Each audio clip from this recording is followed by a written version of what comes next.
What would you do if the person you trusted the most decided to teach you a lesson by leaving you alone in the middle of the night? No phone, no wallet, no way home. That's what happened to me. And even now, as I sit down to talk about it, I can still feel the sting of that rain against my skin, the empty silence of a street that never cared, and the crushing realization that sometimes betrayal doesn't come from strangers. It comes from the ones who share your blood. It started like any other night in Los Angeles. Neon lights bleeding across the boulevard, laughter spilling from bars, the kind of chaos that makes the city feel alive. I was dressed up for the event, my shoes clicking against the pavement, my makeup carefully painted on, every detail screaming that tonight was supposed to be important. I believed it would be, until it wasn't. We had argued in the car. My father's voice had that sharp edge. He always knew how to cut me down with just a few words. "You think you're ready, Olivia? You think you can handle responsibility?" His hand gripped the steering wheel, knuckles white. I tried to push back. I told him I wasn't a child anymore, that I had ideas, plans, a vision that didn't match his outdated empire. But he didn't want to hear it. He never did. And then, in one brutal motion, he pulled over. No explanation, no warning, just the slam of his voice. "Get out." I thought he was bluffing. I laughed, nervous, thinking maybe he was making a point. But when the door slammed behind me and his taillights dissolved into the distance, the truth hit me harder than the rain that began to fall. I wasn't just out of the car. I was out of his protection, out of his trust, out of his world. The boulevard that usually pulsed with energy suddenly felt hostile. I stood there, mascara smudging, dress clinging to my skin, and for the first time, I felt small in a city that had always promised so much. Every passing car splashed dirty water at my heels. Every stranger's stare lingered a second too long. And with each step, I could hear my own thoughts turning louder. How could he do this? How could a father choose pride over love? I tried to keep walking, tried to pretend I wasn't breaking apart inside. But the more I moved, the more memories crashed in. Birthdays he missed, conversations cut short, the way he'd always reminded me that I was never enough on my own. That night wasn't an accident. It was the perfect metaphor for everything we'd ever been. Him in control, me discarded when I didn't fit the role he had written for me. And yet, here's the thing about moments like this. You think they're the end. You think you'll never recover. But sometimes they're just the beginning. Standing in that storm, soaked and abandoned, I didn't know it yet. But this was the spark, the start of a fire I could no longer ignore. A fire that would force me to choose, stay silent, or fight for the life I wanted, no matter who tried to strip it from me. That night, I learned what it means to be left in the dark. But I also learned how powerful it feels when you finally decide to light your own way. People think growing up in wealth means freedom. It doesn't. It means golden cages, locked doors you can't even see until years later. For me, that cage was built by my father's shadow. His success towered over everything, every choice, every step, every dream I dared to whisper. And for as long as I can remember, I was expected to stay inside that shadow, smiling for cameras, playing the role of the obedient daughter while the real me suffocated. After my mother died, the cage only grew tighter. She was the one who softened his edges, the one who reminded him that I was still human, not just another asset in his empire.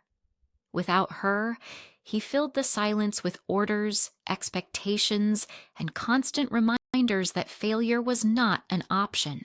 Imagine being 20 years old and told that every decision you make will either lift or tarnish the family legacy. Imagine wanting to breathe but feeling like oxygen itself belonged to someone else. He monitored everything, where I went, who I spoke to, what projects I touched. Even my phone calls felt like they were being timed, and whenever I hinted at independence, he'd smile in that cold, calculated way and say, "You'll thank me later." Thank him? For clipping my wings? For making me believe that without him, I was nothing? There's a kind of exhaustion that comes from constantly second-guessing yourself.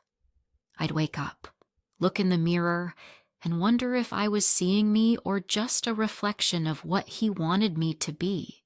I'd put on designer clothes, walk into glamorous rooms, but inside I felt like a ghost. I smiled at people who thought I had it all, when in truth, I had no control. And the irony? He called it love. "I just want to protect you," he'd say, as though protection meant chains, as though his paranoia was my safety net. But deep down, I knew the truth. It wasn't love. It was fear. Fear that I might outgrow him, that I might build something he couldn't control. The hardest part was the silence. No one dared to question him. Everyone treated his word as law, and I was expected to obey. And when I didn't, the punishments weren't always loud. Sometimes they were subtle. Projects quietly taken away, calls that never came, opportunities that slipped through the cracks without explanation. That silence hurt more than shouting ever could. But here's what they never tell you. Cages crack. It doesn't matter how strong, how gilded, how carefully designed, they crack. And once you notice the first crack, you can't unsee it. For me, that crack appeared when I realized I wasn't grieving my mother's death as much as I was grieving the loss of myself. The girl who dreamed, the girl who laughed without permission, the girl who wanted to create instead of perform, she was still there. She was fighting. I knew I couldn't keep living in that cage. I couldn't keep pretending obedience was love. Because deep down, every locked door only made me more certain. I wasn't meant to live small. And though the path out looked terrifying, one thing was already clear. Sooner or later, I'd have to break free. There are moments that split your life into before and after. For me, it was that night. The night the rain came down in sheets, and my father decided I needed to be taught a lesson I would never forget.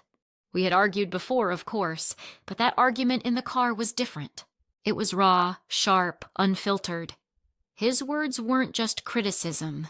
They were daggers meant to pierce whatever hope I had left. "You'll never survive without me," he said, his voice like stone.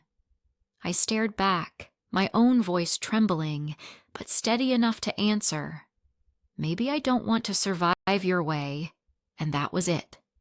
Silence followed, thick and heavy, broken only by the rhythm of windshield wipers. Then, without warning, the car swerved to the side. The brakes screeched. My father's face was unreadable as he ordered, "Get out." For a split second, I thought he was bluffing, just another scare tactic. But when the locks clicked open and the door swung wide, I realized this wasn't a threat. It was abandonment, plain and cruel. I stepped out, heels sinking into puddles, rain plastering my hair to my face. I heard the door slam shut, the engine roared, and in seconds all I could see were his taillights fading into the storm. That was the moment the world split. Before, I was still clinging to the idea of family. After, I knew even blood couldn't protect you from betrayal. The storm was merciless. My dress clung to me like a second skin, heavy and cold. Cars sped past, splashing muddy water across my legs. No one stopped. No one cared. And as I stumbled forward, shivering, I felt every drop echo what I already knew. I was on my own. But the physical pain wasn't the worst part. It was the questions. Why me? Why now? Why did he think humiliation could ever teach me love? Each step carried the weight of years. Every slight, every dismissal, every reminder that I was never enough in his eyes. That night didn't come out of nowhere. It was the inevitable crescendo of a song he'd been playing my whole life. I tried to call for help, but my phone was gone. He had taken it before I even left the car, my wallet too. It wasn't just about leaving me stranded, it was about stripping me of every tool, every option. I wasn't just abandoned, I was powerless, and he wanted me to feel that powerlessness down to my bones. And yet, as I stood on that empty stretch of road, water pooling around me, something inside cracked wide open, not just fear, not just anger, something deeper, an understanding that maybe this was the test I needed. Maybe the only way to break free was to be broken first. By the time headlights finally appeared, a stranger slowing down, rolling down the window to ask if I needed help, I had already made a silent promise to myself. This night wouldn't be the end of me. It would be the beginning. If my father thought the storm would drown me, he was wrong. Because storms don't just destroy, they also cleanse. They strip away illusions, leaving you raw, but also free. That night, I learned the bitter taste of betrayal, but I also learned the first spark of defiance. The stranger who stopped that night didn't just offer me a ride. He unknowingly handed me a lifeline, a crack in the narrative my father had always controlled. His name was Daniel, a mid-level attorney who had once worked with one of my father's rival firms. I remember sliding into the passenger seat, shivering, my dress soaked, my voice barely holding steady. Daniel didn't press for details. He just drove, the heater blasting, the silence heavy but kind. When we finally stopped at a quiet cafe that was still open, he handed me his phone so I could call someone I trusted. But the truth? I realized I had no one left to call. Friends had been filtered through my father. Colleagues were loyal to him, not me. My entire life had been constructed so that I had no exit, no safety net. That was the first time I truly understood the scale of his control.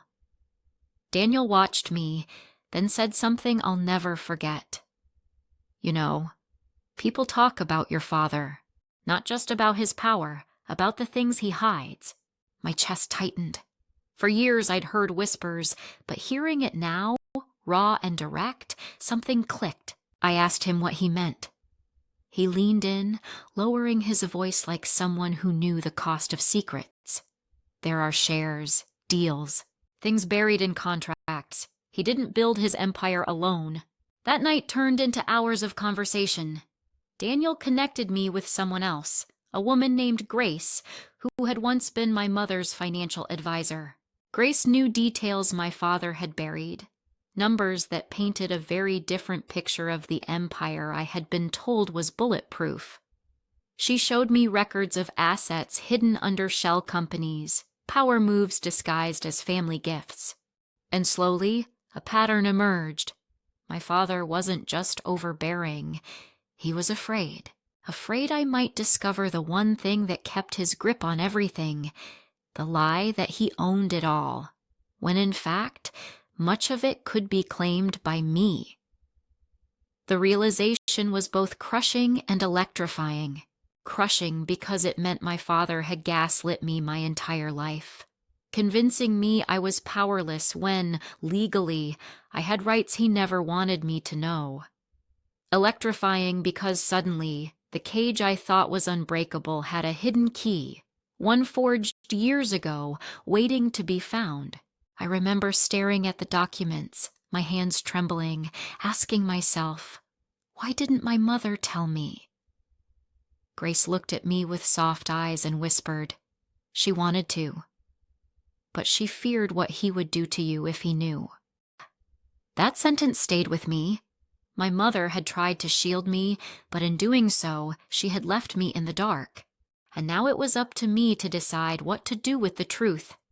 The storm outside had cleared by the time dawn broke, but inside me, a new storm had begun. A storm of questions, of anger, of fragile hope. I wasn't just a daughter anymore, I was a threat.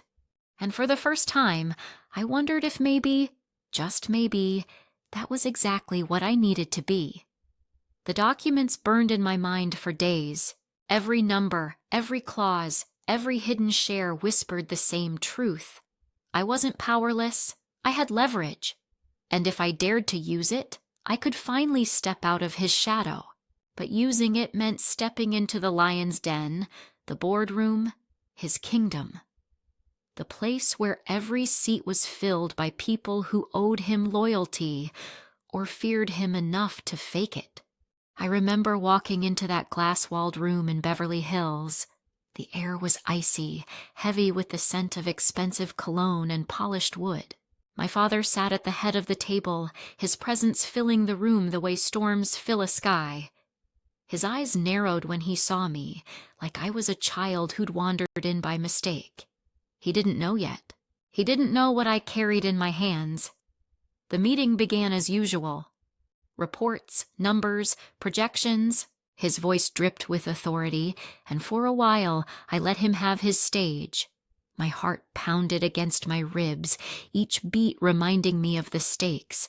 If I failed, I'd be crushed. But if I succeeded, I could rewrite everything.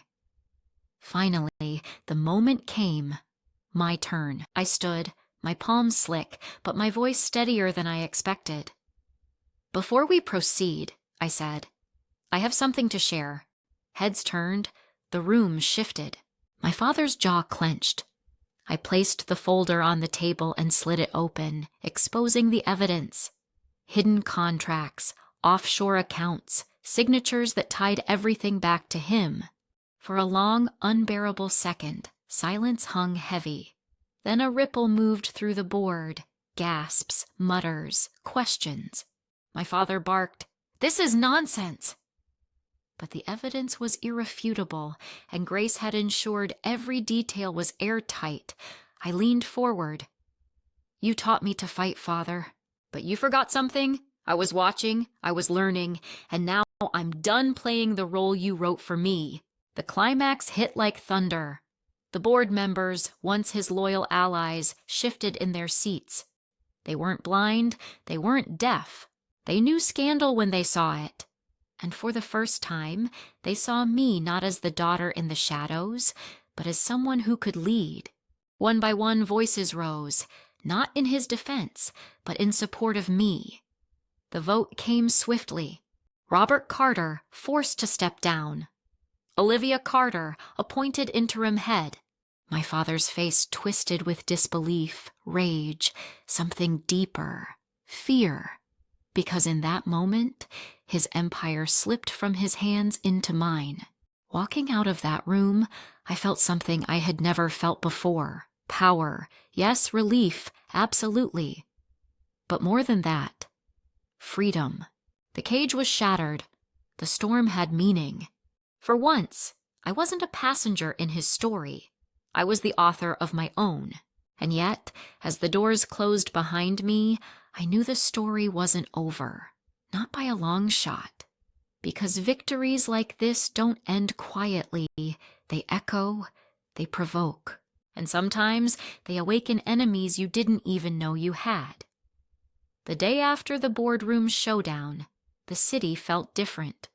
The sun rose over Los Angeles like it was painting a brand new page, and for once I believed it. I wasn't just Robert Carter's daughter anymore. I was Olivia Carter, the woman who had stood in the storm, faced the monster, and walked out holding the crown he thought I'd never touch. The first weeks were a blur of meetings, phone calls, handshakes. Some people congratulated me with wide smiles, others with forced politeness. I could tell which ones were waiting for me to stumble.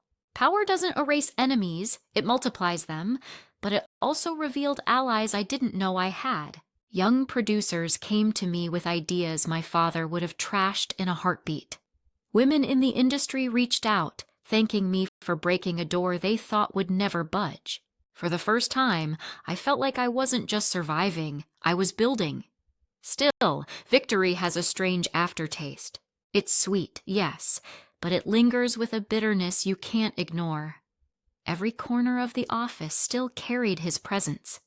The photos on the wall, the protocols he had written, the silence in the halls where people had learned never to question him. I walked through those halls and felt both proud and haunted. Could I truly make this company mine? Or would I always be fighting his ghost? My father's absence was loud. He had agreed to step back, and I heard whispers that he was seeking therapy. I wanted to believe it. A small part of me even hoped it was true.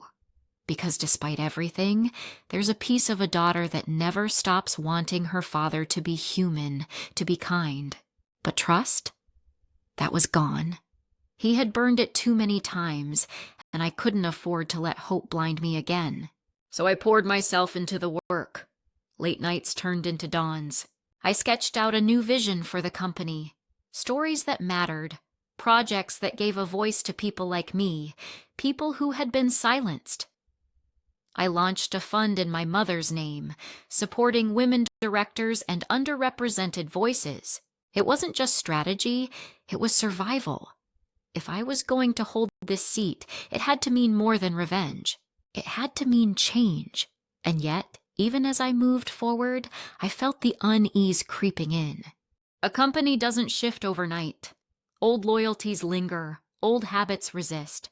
And though I held the title, I could sense it.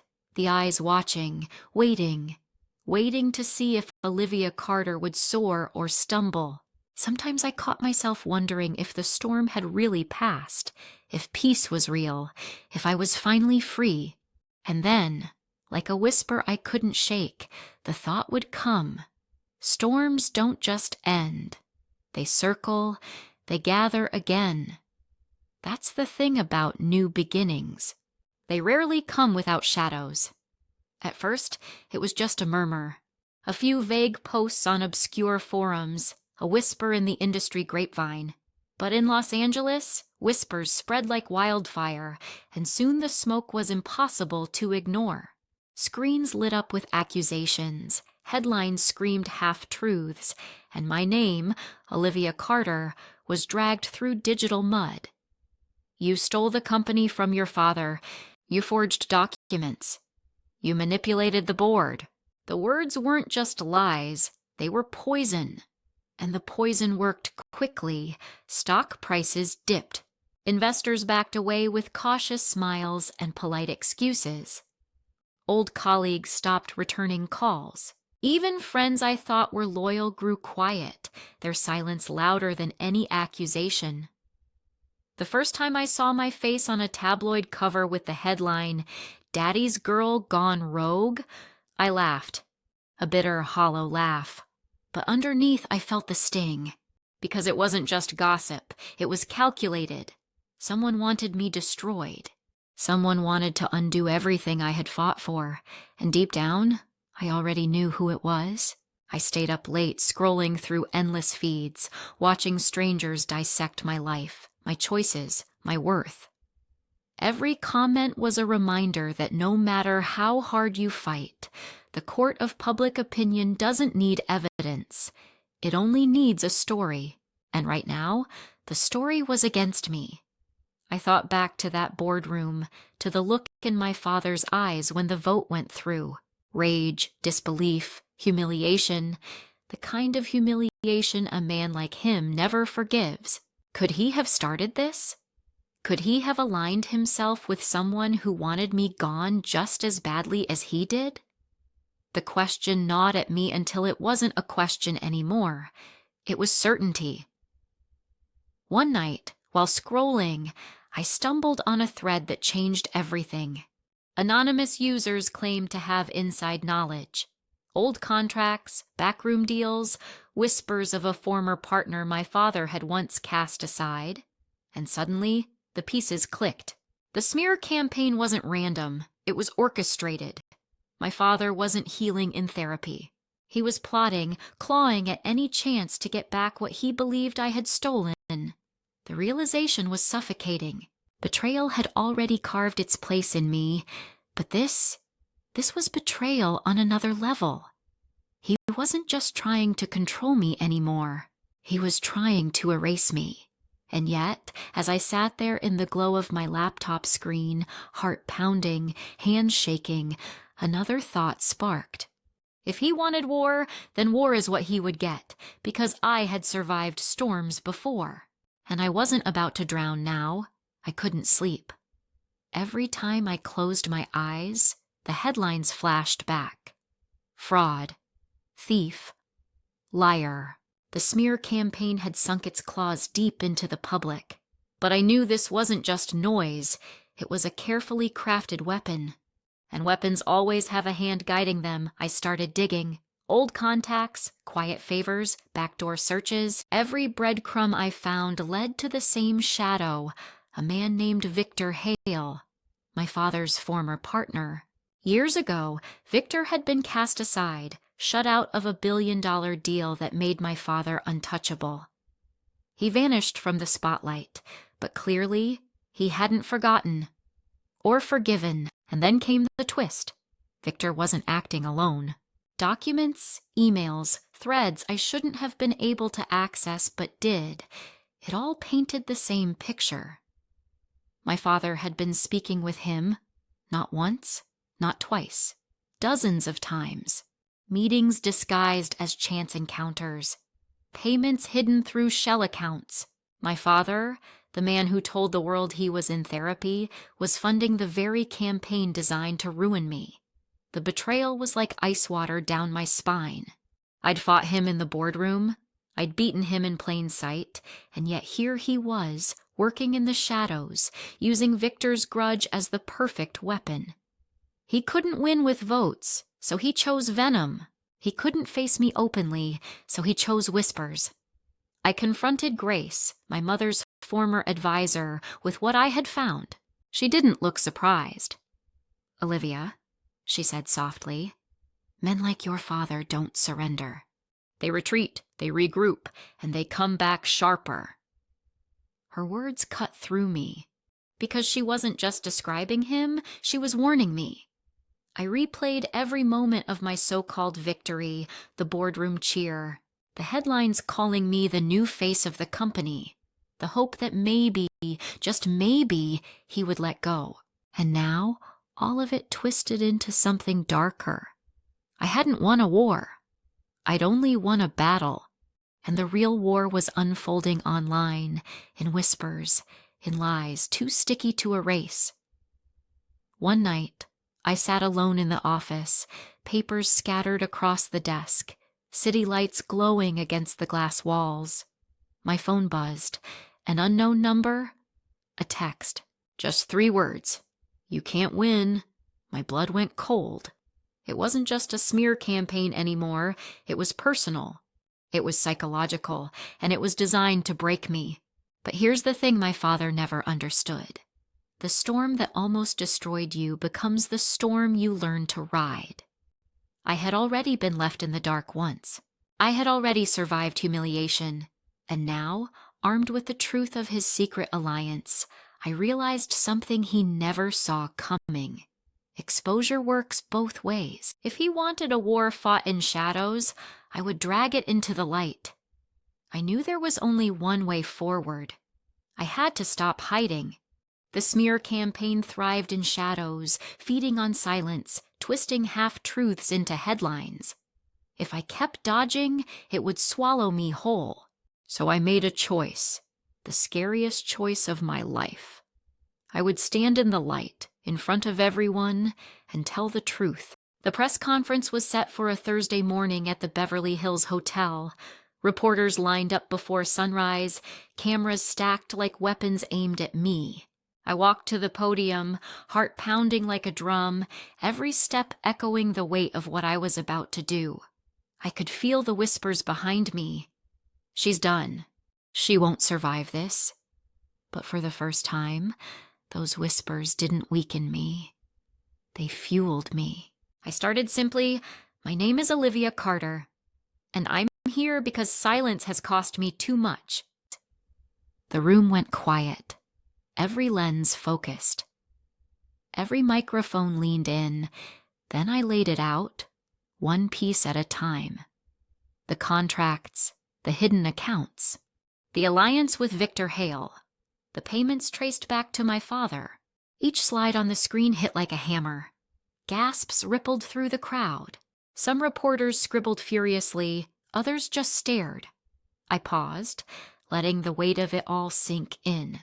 And then I said the words I'd rehearsed 1,000 times in my head. This wasn't about justice.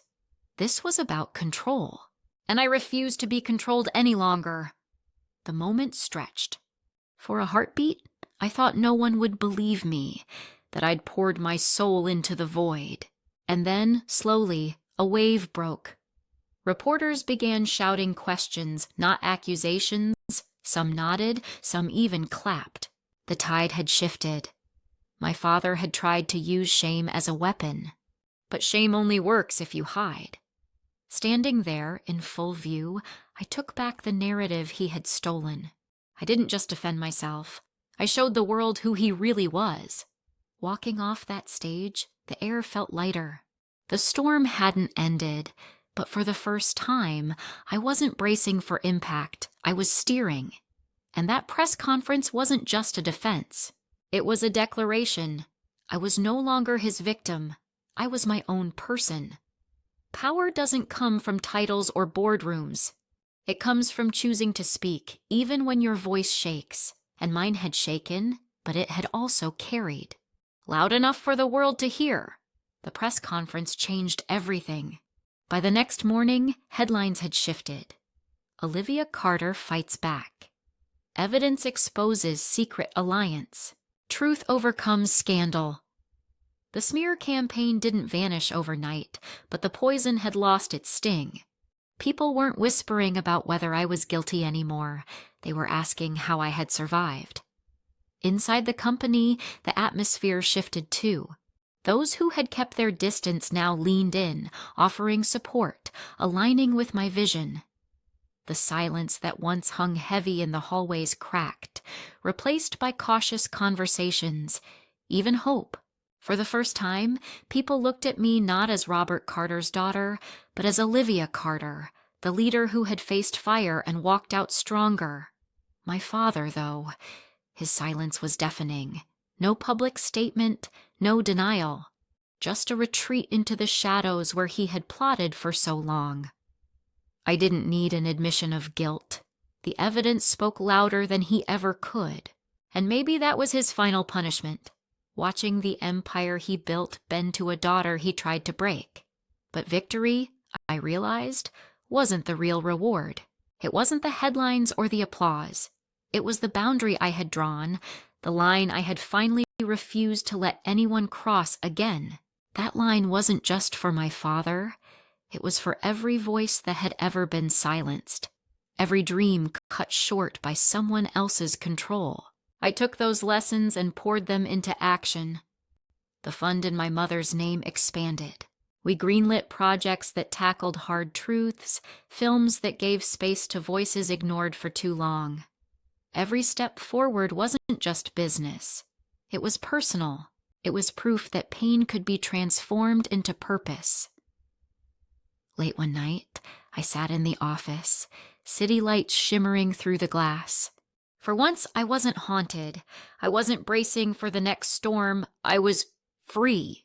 Not because the world had changed, but because I had. Freedom, I learned, doesn't arrive like a gift. You carve it, piece by piece, from the wreckage of what tried to contain you. And as I looked out over Los Angeles, I knew my story wasn't just mine anymore. It belonged to anyone who had ever been abandoned, controlled, silenced.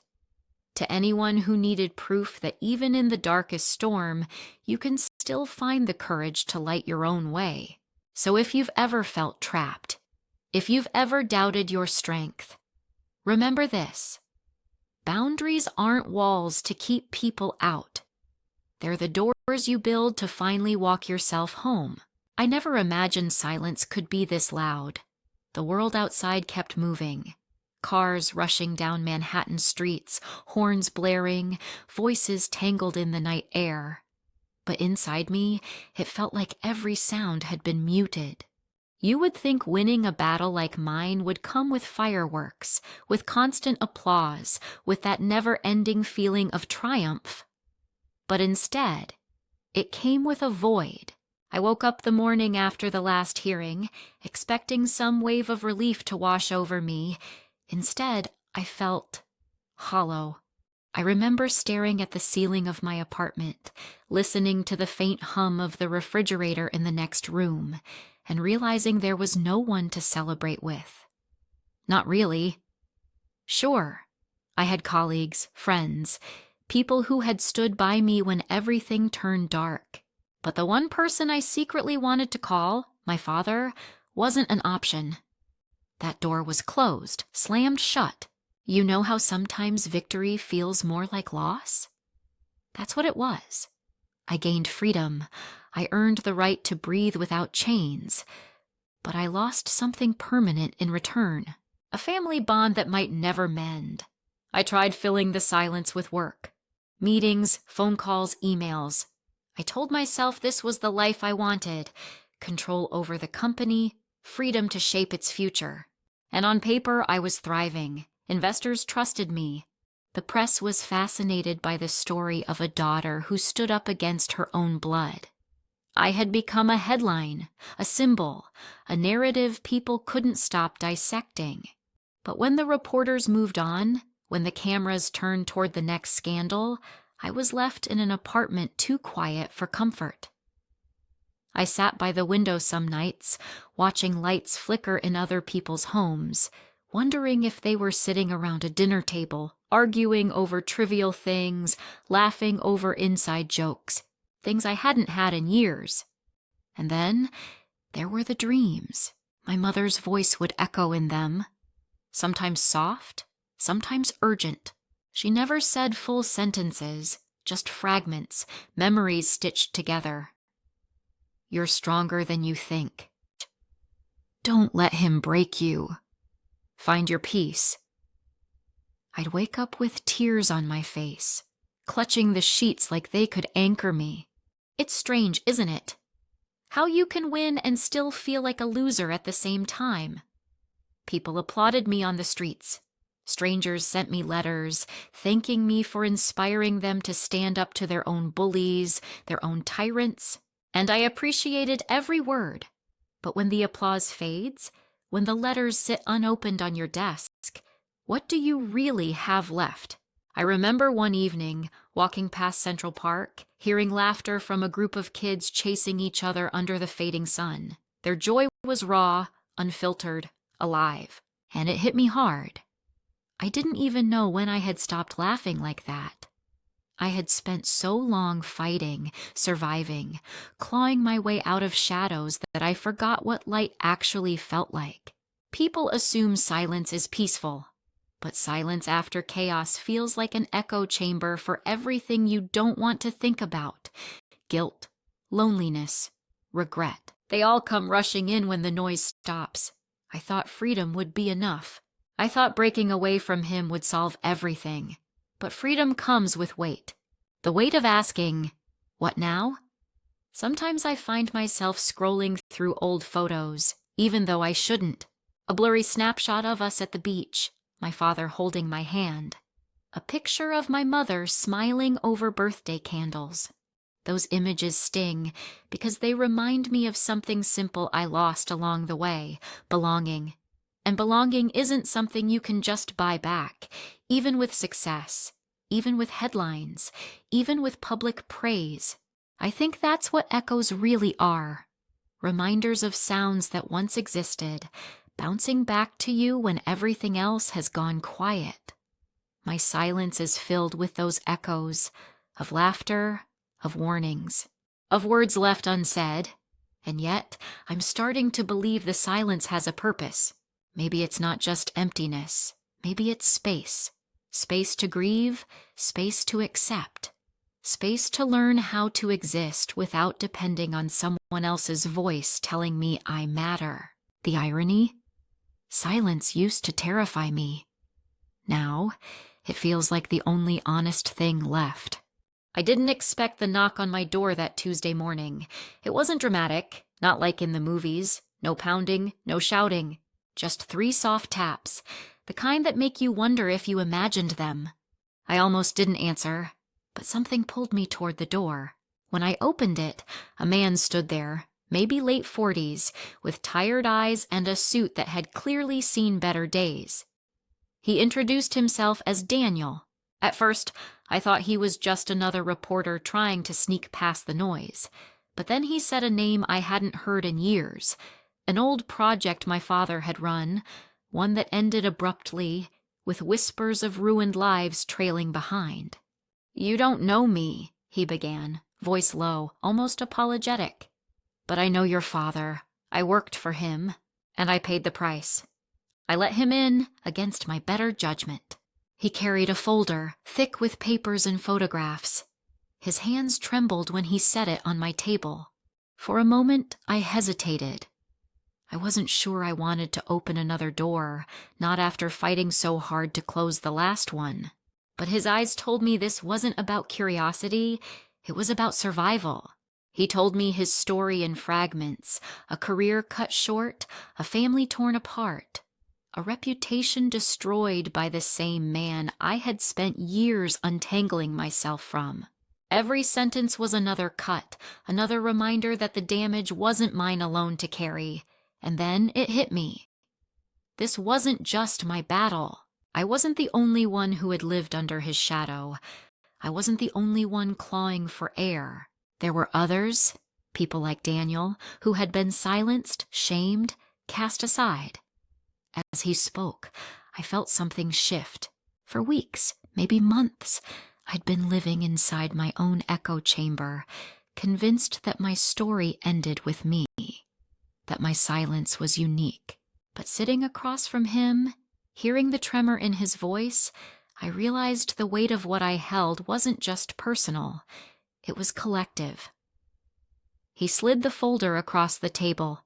"You can do with this what you want," he said, "but people deserve to know. I can't carry it anymore."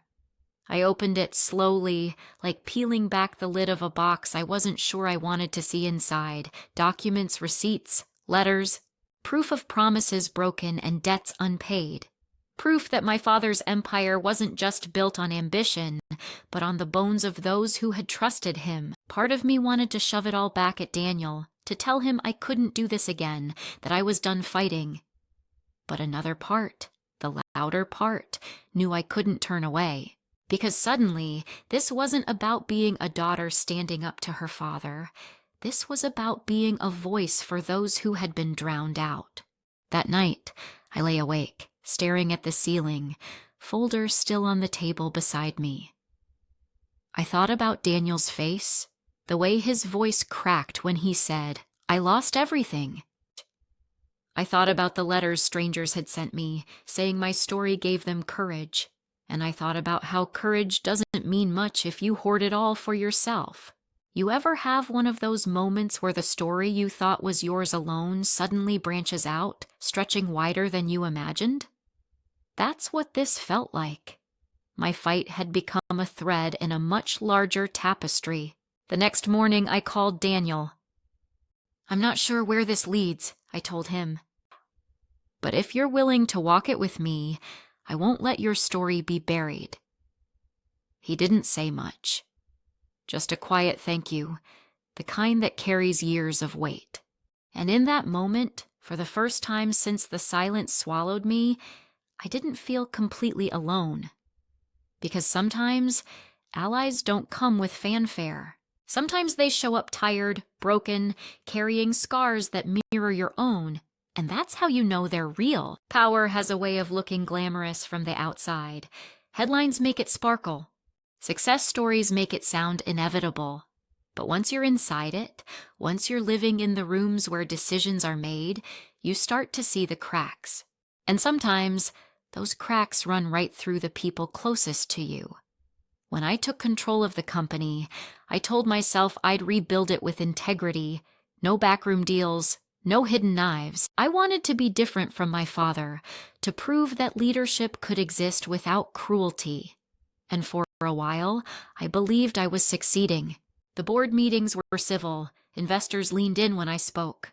Employees whispered words like fresh start, and finally, but power changes the way people orbit you. Suddenly, people who had ignored me for years wanted lunch meetings. Old acquaintances called out of nowhere, their voices dripping with nostalgia they hadn't felt in decades. And within the walls of the company, lines blurred quickly. Who was loyal? Who was opportunistic? Who was simply waiting for me to stumble? I started noticing it in small ways. A manager who praised me in public but undercut me in emails. A colleague who once begged me for a chance suddenly positioning himself as indispensable. Even Daniel's presence, as genuine as it was, stirred whispers. Was I letting outsiders influence my judgment? Late one night, after another round of endless documents and strategy calls, I found myself staring at my reflection in the office window. The city stretched out behind me, lights blinking, traffic flowing. But all I saw was a woman standing in the very same spot her father once stood. Was I becoming him? Was power quietly reshaping me while I wasn't paying attention? And then came the hardest truth. Not everyone cheering for me wanted me to succeed. Some wanted proximity to power.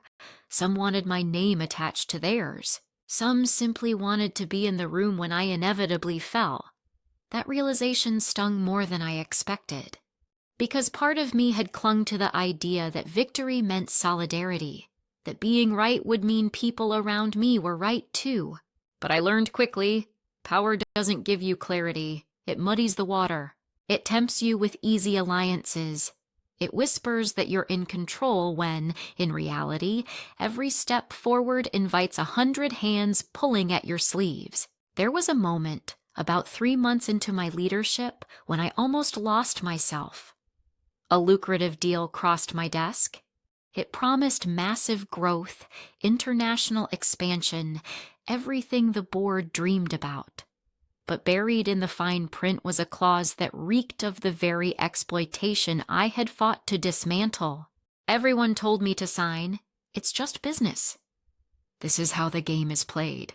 I sat there, pen in hand, thinking about my father. How many times had he justified his cruelty with the same words? How many lives had he broken because he believed exploitation was just business? I didn't sign. I couldn't. But even saying no had a price. Investors wavered. Allies questioned my resolve. And some of those who had once clapped for me quietly began stepping back. That was when I realized power always demands payment. Sometimes the price is money. Sometimes it's reputation. Sometimes it's loneliness. And if you're not careful, it can be your soul. I think about Daniel often, about how he sat across from me, trembling as he handed me that folder. He had given up his career, his peace, maybe even his family, because he once trusted someone in power.